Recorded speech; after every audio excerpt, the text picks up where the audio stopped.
தீபாவளினா பளிச்சுன்னு ஞாபகத்துக்கு வர்றது பட்டு, பட்டாசு, பலகாரம். பலகாரம்னா ஞாபகத்துக்கு வர்றது மந்த்ரா கடலை எண்ணெய். அபார ருசி, ஆரோக்கியமான உடல் நலம். தீபாவளி அன்னைக்கு மட்டும் இல்ல, என்னைக்குமே கிச்சன்ல இருக்க வேண்டியது மந்த்ரா கடலை எண்ணெய் தான். லயன் காஷ்மீர் ஹனி, அழகும் வாசனையும் கமழும் காஷ்மீர். லயன் காஷ்மீர் ஹனி, அசல் தேன் அசந்தேன். முதலமைச்சர் அவர்கள் மத சார்பின்மை மகாத்மா காந்தி அப்படின்னு சொல்லியிருக்காங்க. ஆனால் அந்த மத சார்பின்மையை நமது முதலமைச்சர் கடைபிடிக்கிறாரா என்றுதான் எங்களுக்கெல்லாம் சந்தேகம் மட்டும் இல்லை, அவர் கடைபிடிக்கவில்லை என்று நான் குற்றமே சாட்டுவேன். காரணம், கிறிஸ்துமஸ் விழாவுக்கு வந்திருக்கிறார். ஆனால் தீபாவளி வாழ்த்து சொல்ல கூட நமது முதலமைச்சருக்கு மனம் இல்லை, ரொம்ப வருத்தப்படுறாரு, வேதனைப்படுறாரு. அதனால மத சார்பின்கிற வார்த்தைக்கு முதலமைச்சர் பொருத்தமாக இருக்காது என்று என்னுடைய ஆழமான கருத்து.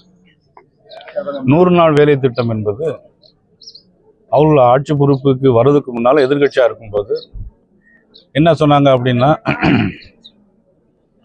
100 நாள் வேலை திட்டத்தை 150 நாளாக மாற்றுவோம் அப்படின்னு சொன்னாங்க.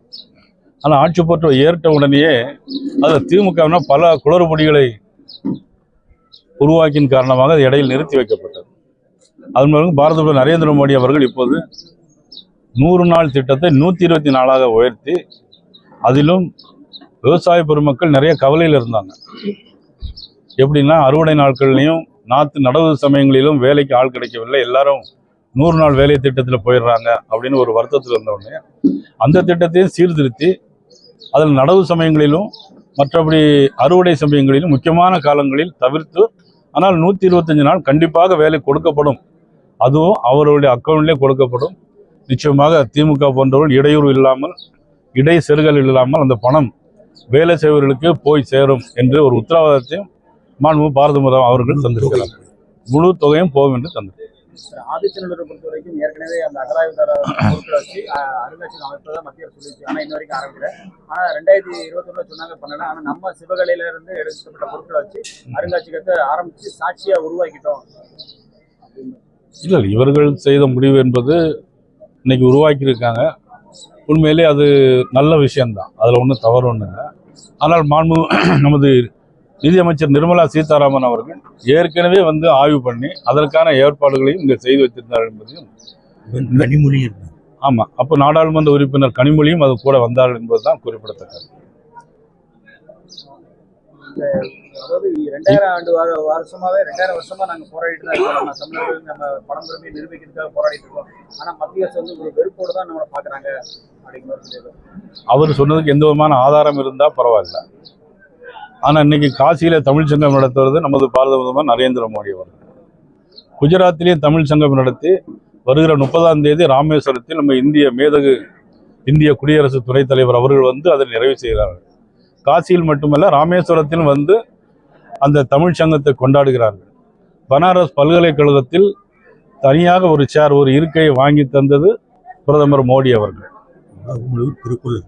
உலகம் முழுவதும் திருக்குறளை 63 மொழிகளில் மொழிபெயர்த்து ஏற்பாடு செய்தவர் பாரத நரேந்திர மோடி அவர்கள். பிறகு யாதும் ஊரே யாவரும் கேளிருந்த கலியன் பூங்குன்றனுடைய கவிதைகளை அயோத்திக்கு போனாலும் சரி, ஐநா சபைக்கு போனாலும் சரி, எல்லா இடங்களிலும் சொல்லிக் கொள்பவர். இதில் தமிழுக்கு என்ன இவர்கள் என்ன எதிராக இருந்தார்கள் என்று முதலமைச்சர் எந்த அடிப்படையில் ஆதாரம் இல்லாமல் ஒரு குற்றச்சாட்டு தமிழை வைத்து இன்னும் அரசியல் செய்து கொண்டே இருக்கிறார். இன்னைக்கு கூட தமிழ்நாடு முழுவதும் இதில் இத்தனை ஆண்டுகளில் 11 ஆண்டுகளில் பிரதமர் மோடி அவர்கள் 14 லட்சம் கோடி ரூபாய் தமிழ்நாட்டிற்கு தந்திருக்கிறார்கள். விமான போக்குவரத்து, சாலை போக்குவரத்து, பாலங்கள். இன்னைக்கு கூட முதலமைச்சர் திறந்து வைத்திருக்கக்கூடிய 150 கோடி ரூபாயில் மல்டி ஸ்பெஷாலிட்டி ஹாஸ்பிட்டல் பக்கத்தில் இருக்கு. அது 100 கோடி ரூபாய் மத்திய அரசு பணம், 30 கோடி ரூபாய் நம்மளுடைய மாநில அரசுடைய பணம். அப்போ 100 கோடி ரூபாய். இன்னைக்கு 92 கோடி ரூபாய்க்கு ஒரு கிரிட்டிக்கல் கேர் சென்டர், அதுவும் பிரைம் மினிஸ்டர் திட்டம், PMSSY பிரைம் மினிஸ்டர் திட்டத்தின் கீழே தான் முதலமைச்சர் திறந்து வச்சுட்டு போயிருக்காங்க. இன்னைக்கு எல்லா ரேஷன் கடையிலையும் பொருட்கள் கொடுக்கறது மத்திய அரசு ஃப்ரீயாக கொடுக்குறாங்க. ஆனால் மாநில அரசு தாங்கள் கொடுப்பதாக ஒரு ஸ்டிக்கர் ஒட்டுறாங்க. ஆக இந்த ஸ்டிக்கர் ஒட்டுற அரசு இன்னைக்கு மக்கள் மத்தியில் வெகுஜன அரசாக இன்னைக்கு செயல்பட்டு கொண்டிருக்கிறது. வெகுவரையில் வருகிற 2026ஆம் ஆண்டு தேர்தலில் நிச்சயமாக மக்கள் செல்வாக்கை இழந்து இந்த திமுக ஆட்சி அகற்றப்படும். தேசிய ஜனநாயக கூட்டணி தமிழகத்தில் ஆட்சியில் அமரும்.